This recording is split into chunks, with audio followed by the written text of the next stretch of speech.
We got a Battlefield briefing today, and it has briefed us all on a lot of the questions that we had on Battlefield 2042, and it's good. So I'd like to say one thing here. If you listen to this week's episode of the Battlefield Show, the information that we talk about, because we record on Saturdays and release the following Friday, we talked about Crossplay, and we have some updated details. First and foremost, it's coming. Oh my gosh. Finally, we have some details on what Crossplay is going to be like in Battlefield 2042. We don't have the official full breakdown, but we do have confirmation and some details on it, which is good to know for sure. Welcome to Uplink.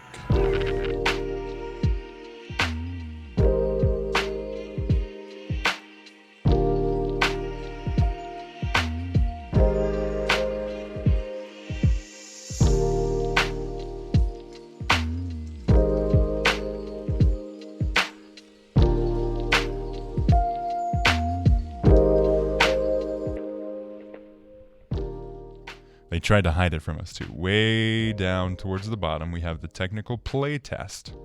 And this is what they say.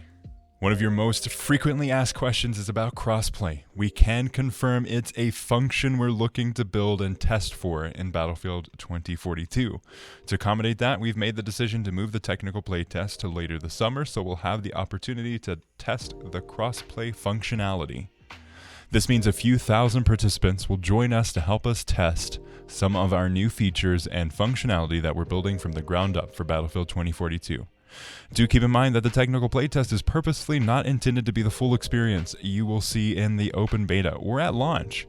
It is a development-led environment with only a subset of features focused on technical performance. PC, Xbox Series X and S, and PlayStation 5 will be cross-play with each other. PC and consoles can opt out of playing together, though. And that's good. That's what a lot of people wanted to see, and they are delivering on it, which I'm super helpful. I'm super happy about seeing this in this communication. It's good to see. Communicate more, DICE. We appreciate it. Greatly appreciate it. And then Xbox One and PS4 will be cross-play with each other as well. And that also counts for the Pro systems on either side. The X version, we have confirmation. We're actually going to get cross-play, at least in the play test. So long as they don't have massive issues, we will be getting more details about that at a later date, which I'm so happy about. This is exactly what I wanted to see, and it's listening to the community too, because anytime a game has launched with crossplay, where it's crossplay for everyone and you can't opt out of playing with PC players, people have not been happy about it, just because of the hackers and all of the problems with that. And mouse and keyboard usually has a little bit of an edge over console players, so there's that. But so happy. Also, they mentioned something about cross progression and cross commerce. Alongside crossplay, we're also building cross progression and cross commerce for Battlefield 2042, which will be shared across all platforms and travel with you wherever you go. For example, your unlocked progress and purchase in your PlayStation copy of the game will carry over on the Xbox or PC versions and vice versa. And it's got a little ... here. Conditions and restrictions apply. I'm so happy that we see some kind of communication there, and we actually have a Battlefield briefing answering a bunch of the questions that we have. It talks about crossplay, it talks about specialists, it talks about maps. Something I do want to mention on the AI soldiers front, they do go into more details on how exactly that will work. And there's been a lot of, at least in my Discord and a lot of, from what I see online, there's been a little bit of a discourse in our community around AI soldiers, and if you play co-op or you play against AI, will it be required to be online? And sadly, you will have to be connected to an internet connection to play against AI soldiers, sadly. They specifically say, since AI soldiers can be used in solo mode, does that mean I can play offline? Battlefield 2042 is a multiplayer-only experience, so while you can play solo against AI soldiers, if you'd like to practice, it will be in an online setting. I'm super sad. I'm disappointed about that. I know a lot of people, for myself, for a while, there was a time where the internet at our house was not strong enough to play online. So we were limited on what kind of games that we were able to play. Mostly it was single player games or couch co-op types games. So hopefully they do change something like that in the future or offer something that is offline. Considering that they are lacking a campaign, I think that would be a good move for them to make that decision to offer something offline for people. More than likely this game is going to be a large game and it's going to take a while to download. You may be capped on your internet bandwidth or how actually fast it is. So I would love to see more games offer some kind of offline experience, especially if they are jumping away from offering a campaign, which is usually played offline. Another thing, they say, can you opt completely out of using AI soldiers? And no, you cannot. You cannot play against only people characters, but they do detail some of the ways that they are going to make the AI work. They're going to use they're going to play like a normal person.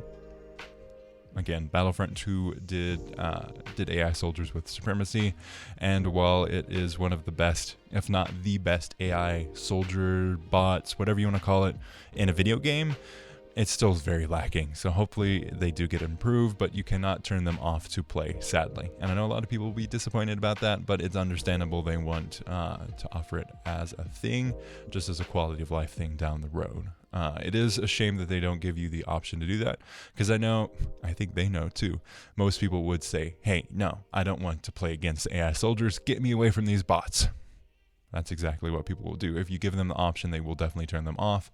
But the way it'll work, let's say you have, they use example in this. If you have a game of 120 people and you have 8 empty slots, it's going to fill those with AI. And if, let's say, another person joins, an AI is going to get booted out and you will be playing against a new person. So let's just say you jump on with some friends, you're waiting for your friend Steve to jump in, and he's taking a little bit longer. So you jump in, you're waiting for him to load up, and you have 120 people. He jumps in, he kicks out an AI, and now there's 121 actual players and then 7 AI soldiers, which I think is fair as long as they can be adapted well and it's not AI taking the spot of where a person could be. It's like not locked. If you start the game with 120 people, it's always going to have 8 AI and you can't jump. Like, that's not the case. So I'm glad that they actually said so. But I'm looking forward to seeing what those actually end up doing to the game, because I don't think we're going to notice them or really see them all that much at the launch of the title. I think maybe a year or two from now, or if you're in Australia, sorry Sammy boy, you will be seeing them more just because of the limited player bases. And I'll be talking about the details, because I can't really cover all of the details in this video in depth as I would like to. So definitely be sure to subscribe and make sure that you are keeping up to date on all things Uplink, and make sure you don't miss the content as we dive deeper into vehicles specialists. I'm really excited to see what they look like in the game, because they detail it a lot more in this Battlefield briefing. Another thing I would like to mention just before we end this video is the maps. So they're doing the same thing like they did with the later Battlefront content, Battlefront 2 content, as they're going to have they design a gigantic map, and depending on the game mode that you play, you'll play different sections of that map. So if it's a smaller scale map, you'll be tied to this tiny section here, or if, let's just say, it's the big boy, the ultimate map, 128 players, uncapped, it's going to be the whole thing. So some game modes will have offer slices, and I personally am not a fan of this design style. I understand from a development platform or a development position that it is good for the developers, because you can design one map and then reuse it over the span of the different game modes and maps. Like, yeah, it makes sense. But I just don't like it from a unique ability, because if you design one big map, it's going to have different priorities than if you make a specific map for, let's just say, if they have Gunmaster or gun game type game, they would design it different than if it was just a snippet of a larger map, which I think a lot of the maps in Battlefront 2 really struggled from. Battlefront 2 I think was very lacking in its map offering compared to Battlefront 2015. I think the maps in Battlefront 2015, just from a design and layout perspective, were so much better, especially for the smaller scale game modes. But that's just my personal opinion. Let me know what you think down below in the description, and I will see you in the next video.